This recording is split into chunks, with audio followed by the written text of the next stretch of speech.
Hey folks, let's talk about failed prints. So I went to print this little octopus, which I've printed a couple of before in a different PLA, specifically this aniline two-color, two-tone. It's not a bicolor, it goes between gold and red, because I thought it would look cool.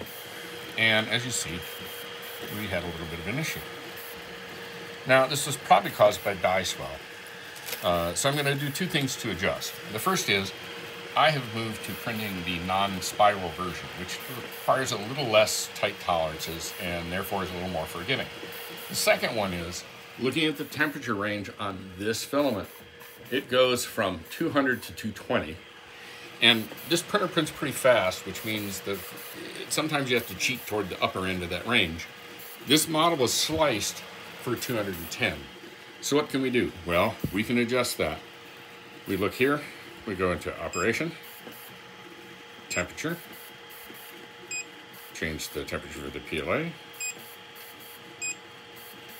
We'll just go to the top end of its range. And the printer will slowly adjust that up. Now, it'll probably overshoot a little and have to come back down. We can watch and monitor that here as it happens.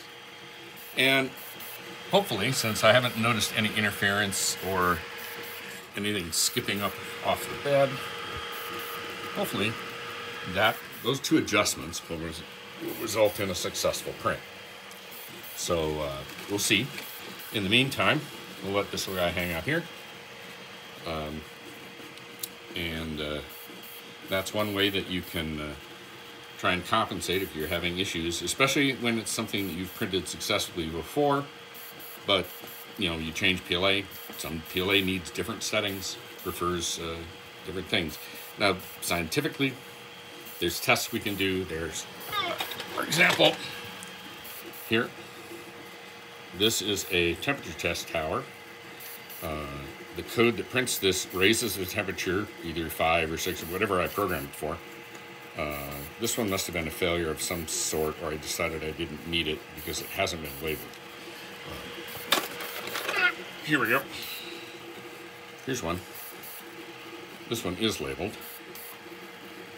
Okay, so it's printed with a 0.2 layer height with a feed rate of 60, and ranges from 205 to 225 Celsius. Goes from cool to hot. And this is something you can use to test how well, like what temperature that PLA prefers. So a lot of times if I'm printing a new PLA, I'll do that. In this case, I just rushed in, jumped in. I was printing these fire markers, and it was just like, let's see what happens.